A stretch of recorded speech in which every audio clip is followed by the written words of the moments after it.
Okay, hi teacher Jerry here. Okay, in this topic, we're going to talk about stock. This is mainly for the pure chem students for the new syllabus. All right, in the new syllabus, only the pure chem students learn about stocks. So, very important thing, if you look at the whole making stock, the big picture is that you are cooking. So, when you're cooking, when you're baking, right, you need two things. First thing, the ingredients. That means the reactants. You need what reactants to use to react to give you the stocks. And you should relate this to your acid reactions that we learn in the acid base. All right, that will help you to uh, be aware of what are the reactants. Right. Second thing is you need to know the steps. That means a recipe. Right. You got the ingredients. You need to know recipe, whether you go from YouTube or whatever. So in this case, there are only three methods. Okay, in making a salt, there's only three methods. And if you can look at the whole picture, it really depends on whether is it soluble or insoluble salts. All right. So you can see for insoluble, okay, actually most of the salts are soluble. Right, insoluble only this famous five. For chloride, that means lead chloride, silver chloride is insoluble. All right, lead sulfate, barium sulfate, calcium sulfate, they are insoluble. The rest are actually soluble. Okay, for carbonate, actually most are insoluble except spar. Spar basically means sodium, potassium, right, which generally represent group 1, and A means ammonium. They all have the same charge. All right, so you can see there are the steps involved and the reagent involved, right? The number one, number two. So important thing is always ask ourselves whether it's soluble or insoluble. Okay, and then if it's insoluble, I mean, if it's soluble, we need to further ask ourselves, is it spar or non-spar? All right, so you can see whether it's so soluble salts. As long as it's soluble salt, we use the acid reaction, acid base, acid carbonates. Right, you can use the method, but just have to be careful. All right, because if the method is too reactive, like the group 1, we don't directly add to it. It can be dangerous. And just now earlier on, if you learn the acid base, you realize that you already know that some metals cannot react. So also no point adding. But for insoluble salt, it's slightly different. It's no longer the acid base acid carbonate reaction. There is a reason because you need two solutions, right? And you will realize that most of the base and carbonate are actually insoluble except spark. So these are the steps involved. Okay, this is just a summary later. Okay, to help you get a better picture. All right, let me just go through a bit. Okay, in details. Okay, so this is the should be the easiest one. All right. Normally you got non-spar soluble salts. So when you use this, the carbonate and the base, okay, will be normally insoluble. So that's why we can afford to add excess. Right? Even though it's insoluble, the base and the carbonate, because of the acid of the reaction, it will dissolve. But when all the acid is used up, then it will not dissolve anymore. So we know that acid has used up. So that's why the first step in adding excess is to make sure all the acid has used up. Okay, let's say in this case, if you got excess sulfuric acid and you got zinc sulfate, both are soluble, you cannot separate them. You cannot get back the pure salt. So the main big question is, can I get back the pure salt? No, whichever step you use, you must ask yourself, can I get back the pure salt? Okay, and because the base and carbonate is insoluble, you can easily filter to remove them, the excess. Okay, step 3 and 4, actually, all this onwards, it will be the same as a spar salt because we are just getting the solid salt from the solution. We do the crystallization, right? Knowing that most of the salts may not be heat stable, so we will use a more gentle method crystallization, which make it more saturated. Then we allow it to cool, so they will crystallize.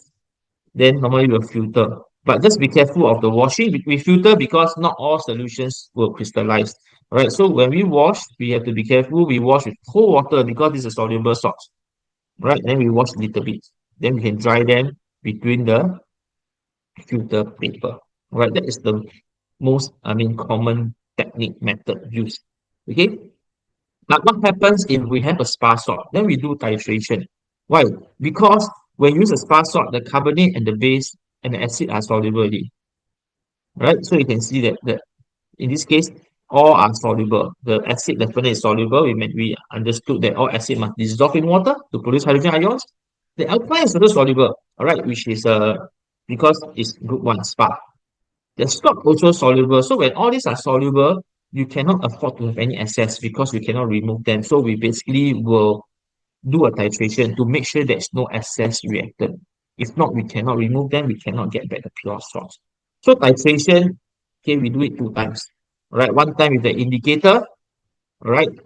Second time I mean, after we know how much exactly needed already, right, to react already, right, then we don't need the indicator because if not, it's not pure.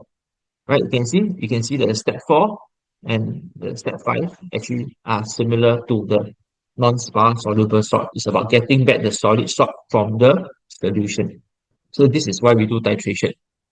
Okay, for pure chem students, titration is one of your experiment technique that you need to know. So I think you should be familiar with this after you do a few of the titration experiment.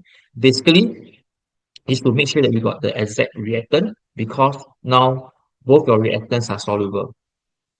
If you any excess, you cannot remove them. And this only happen for spa, right? Because only the spa-based carbonate are soluble. Then last, okay, for insoluble salt, we do precipitation. Right? The word precipitate, PPT means it's insoluble.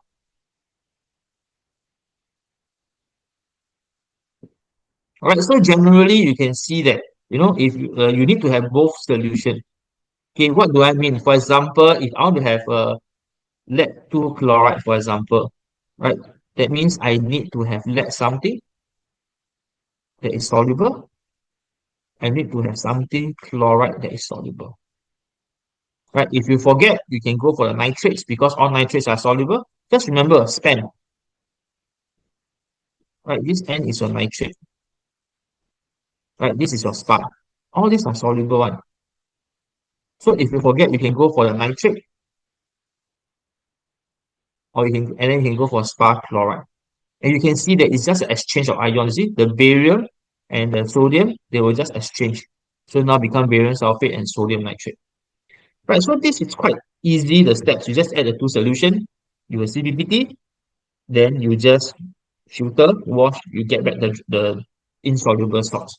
All right, so normally we will add one of them in excess so that we want to maximize the amount of insoluble salt form. Okay, but more important thing, why it must be two solution? For example, if I use a carbonic acid reaction, I will get calcium sulfate. But this calcium sulfate will surround the calcium carbonate, and after a while, they can't react anymore. That means the precipitate form is actually quite limited. Right, that's the first issue. Second issue is that, all right, calcium sulfate is insoluble, calcium carbonate also insoluble, and both are white in color. So, for example, right, if you have white powder, white flour, and a white chalk powder. They mix together. You cannot separate, so you can't get back the pure salt either. That's why it must to avoid this. Okay, we don't want this to happen. We need to have two solutions. That's why we need to look at the nitrates or the spark chloride.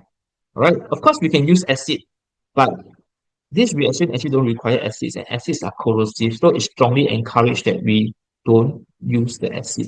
So if we look at all this again, right, to rewind us back to the main table, is better check whether they are soluble or insoluble. Right. So I told you already the metal nitrate and the spar salts. Right. So in terms of methods, precipitation is the easiest. Okay, but the reactants it need a bit more thinking because we are not so we are not so familiarized with it. But for soluble salt, the steps might be more tough, more steps to involve to memorize, but the reactant is should be easier because we are more familiar with the acid reactions. All right, so this one requires a lot of memory, but first understand them, then practice with awareness and see how much you can remember. Okay, memory should always be your least concern. It's about understanding them and then replicate them as much as possible first. So go and try it out and hope to see you in the next chapter. Thank you.